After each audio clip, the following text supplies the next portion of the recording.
Good morning বন্ধুরা, সবাই কেমন আছো? আশা করি সবাই খুব ভালো আছো। আমিও ভালো আছি। সুচিত্রার মা বাবার সংসারে সবাইকে অনেক ভালোবাসা, অনেক স্বাগত জানিয়ে শুরু করছি আজকের ভিডিওটা। আশা করি তোমাদের ভালো লাগবে। তো আজকে রং খেলার দিন, হ্যাপি হোলি। সবাইকে দোল পূর্ণিমার অনেক অনেক শুভেচ্ছা জানিয়ে আমার ভিডিওটা শুরু করছি। তো রং খেলার দিন জানো তো, মানে কি বলবো, যেদিন একটু ছুটি পাই, মানে আজকে দোকান খুলবো না সকালে, তো যেদিন একটু ছুটি পাই সেদিনকেই মনে হচ্ছে একটু ঘরের কাজ করি কিংবা একটুখানি রেস্ট নেই। তো সকালবেলা উঠে আমি তাড়াহুড়ো করে উঠোনটা ঝাড় দিয়ে নিচ্ছি। উঠোন তো না, এটা ঘরের ভেতরেই। এখন মানে এটা আগে উঠোন ছিল, এখন এখানে ঘর করে এখন এটা ঘরের ভেতর হয়ে গেছে। তো যাই হোক, এইদিকে দেখো আমি ঝাড় দিচ্ছি, আর ওইদিকে তোমার দাদাভাই দেয়ালে জল দিচ্ছে। আর সে আমার গায়ে জল পড়ছে, বারবার বলছে সরে যাও সরে যাও, কিন্তু আমার কাজটা কমপ্লিট না হলে তো আমি সরতে পারছি না। সেজন্য দাদাভাইকে বললাম তুমি একটু দাঁড়াও, আমি কাজটা করে নিই, তারপরে আমি সরে যাচ্ছি, তারপরে তুমি জল দাও। তো আজকে তোমার দাদাভাইও কাজে যায়নি, যেহেতু আজকে কাজ ছুটি, সেজন্য কাজে যায়নি, বাড়িতে আছে, বাড়ির একটু কাজকর্ম করছে। আর আমার ছেলে দেখো সকাল সকাল শুরু হয়ে গেছে রং খেলা। তো ও বাচ্চা মানুষ, ওর কী কাজ আছে বলো। তারপরে আমি স্নান করে চলে এলাম আমার গোপু সোনাকে একে রং লাগাতে। তো স্নান করে আমি ঘরে চলে এসেছি। এবার আমি আমার গোপু সোনাকে রং লাগিয়ে, তারপরে স্নান করিয়ে রং লাগিয়ে ভোগ দিয়ে তারপরে আমি রান্না করতে চলে যাব। তো আজকে পূর্ণিমা, আরও মহাপ্রভুর আবির্ভাবের দিন। আজকে না উপোস থাকতে হয়, কিন্তু আমার এত শরীর খারাপ জানো তো, কতদিন ধরে আমার ভীষণ শরীর খারাপ হয়েছে। যাই হোক, ডাক্তারের কাছে যাওয়ার কথা আছে, কি হয়েছে তোমাদের পরের ভিডিওতে জানাবো। তো প্রচণ্ড শরীর খারাপ, মাথাটা না সবসময় ঘুরতেই থাকে, আর হাতে পায়ে একটু বল পাই না, টলমলো করে। তো তাও কাজ তো করতেই হবে, কর্মই জীবন। তোমার যতই শরীর খারাপ হোক না কেন, কর্ম তো করে যেতেই হবে। তো এদিকে আমি গোপু সোনার কাজকর্ম কমপ্লিট করে এবারে সন্দেশ নিয়ে এসেছিলো ছেলে, আমি ভোগটা লাগিয়ে নিলাম। এইবার আমি এই দেখো ডাইনিং টেবিল, এটা না তোমার দাদাভাই বানিয়ে দিয়েছে, জানো তো সুন্দর হয়েছে না বলো। আমার গোপু সোনার ডাইনিং টেবিল তোমার দাদাভাই বানিয়ে দিয়েছে। তো আমি এবার পুজো দিয়ে যাব রান্নাঘরে। তো আজকে নিরামিষ রান্না করব। আজকে যেহেতু উপোসই থাকার কথা, কিন্তু শরীর খারাপ দেখে উপোস থাকতে পারবো না। তো মাছ মাংস তো চলবেই না, অমাবস্যার পূর্ণিমায় মাছ মাংস খেতে নেই, সেই জন্য নিরামিষ রান্না করব। আর এদিকে আমি দেখো পুজো কমপ্লিট করে এবার আমি তুলসী তলায় সব জায়গায় আমি আবিরটা দিয়ে নেব। তো জানো তো বন্ধুরা, আগে যখন আমার মাটির ঘর ছিল, গত বছরই যেমন মাটির ঘর ছিল, তখন না ডোয়া, কি সুন্দর ডোয়া ছিল, ডোয়া লেপে আমি ওখানে আবির ছড়াতাম। বাঁচার উপায় নাই। তো আমি পুজো টুজো দিয়ে দুটো ভাত খেয়ে আমি, উর্মিলা ফোন করলো, যে বললো একটু আয়, এই ক্লাবে একটু কীর্তন করতে হবে, ওরা ডেকেছে।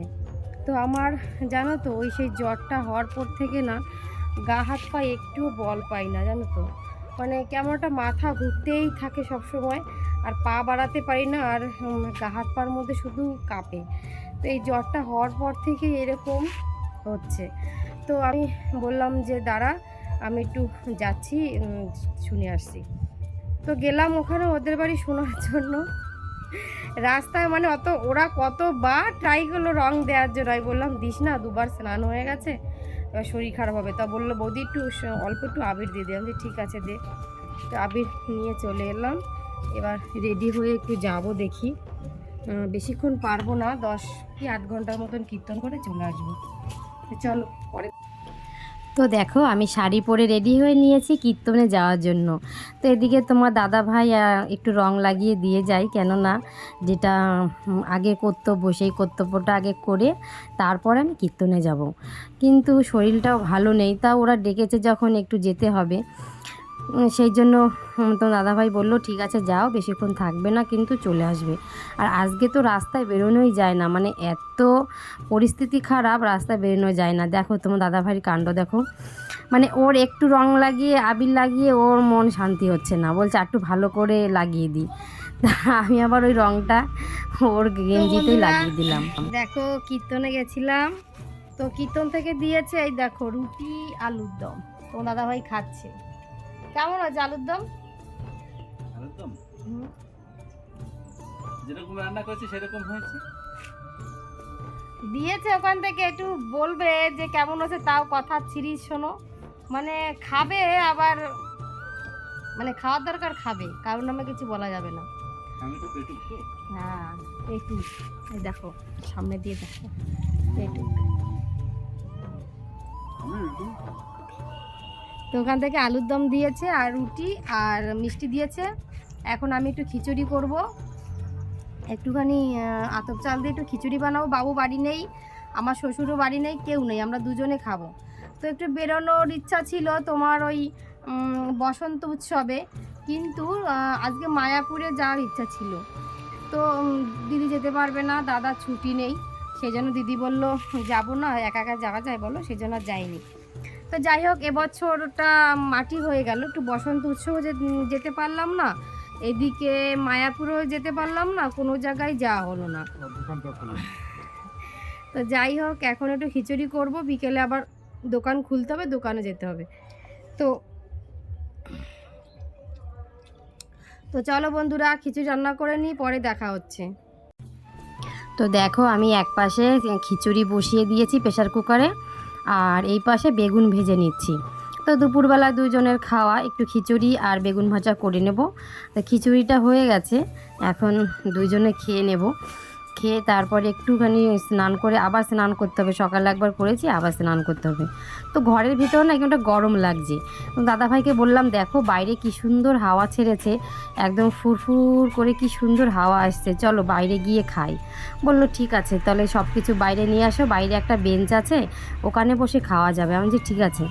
তো সব কিছু আমি ধরে নিয়ে আসলাম, বেগুন ভাজা আর দুজনের জন্য দু থালায় খিচুড়ি বেড়ে আমি বাইরে নিয়ে আসলাম, এখানে একটু আরামসে খাওয়া যাবে। কেননা এখানে এই বাগান থেকে কি সুন্দর হাওয়া আসছে জানো তো, সেই জন্য হাওয়ায় একটু আরাম করে গরম গরম খিচুড়ি আর বেগুন ভাজা খেয়ে নিচ্ছি। তো বন্ধুরা, এই রং খেলার দিনে অনেক কত মারামারি কাটাকাটি কত কিছু হয় বলো। তো বন্ধুরা, দুপুরবেলা খিচুড়ি খাওয়ার পরে মানে শরীরটা এত খারাপ লাগছে, তারপরে টুকটাক কাজ করে দোকানে গেলাম, কিছুক্ষণ দোকানদারি করি। দেখো প্রচণ্ড বৃষ্টি হচ্ছিল বাইরে, আবার আমি রেনকোটটা দোকান থেকে নিয়ে পরে তারপরে এলাম। এখন আমি তাকাতে পারছি না, চোখ বন্ধ হয়ে যাচ্ছে, মাথা ঘুরছে, মানে এত শরীর খারাপ লাগছে, দাঁড়াতে পারছি না। তো এখন রান্না বান্নার কী হবে জানি না, আবার রুটি আর সাদা তরকারি খেতে ইচ্ছা করছে। দাদাভাইরে বলছিলাম একটুখানি আমাকে হেল্প করো, দেখি বানাতে পারি নাকি।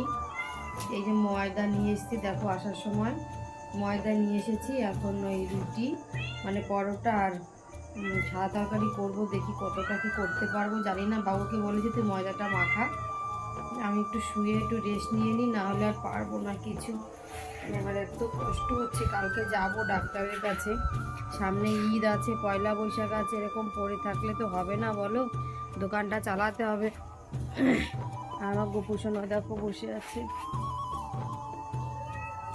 তো কালকে যাব সকালে ডাক্তারের কাছে, দেখি ডাক্তার কি বলে। আজকে আমার 15 দিনের বেশি হয়ে গেছে জানো তো, এরকম এতটা শরীর খারাপ, 15 দিনের বেশি হয়ে গেছে, মানে এত শরীর খারাপ লাগছে। তো কালকে সেই জন্য যাব ডাক্তারের কাছে, তো একটুখানি রেস্ট নিই। তো দেখো আমার শরীর আর চলছে না, এত টলমলো করছে শরীর, আমি শুয়েছি তো শুয়েছি, আর উঠতে পারছি না।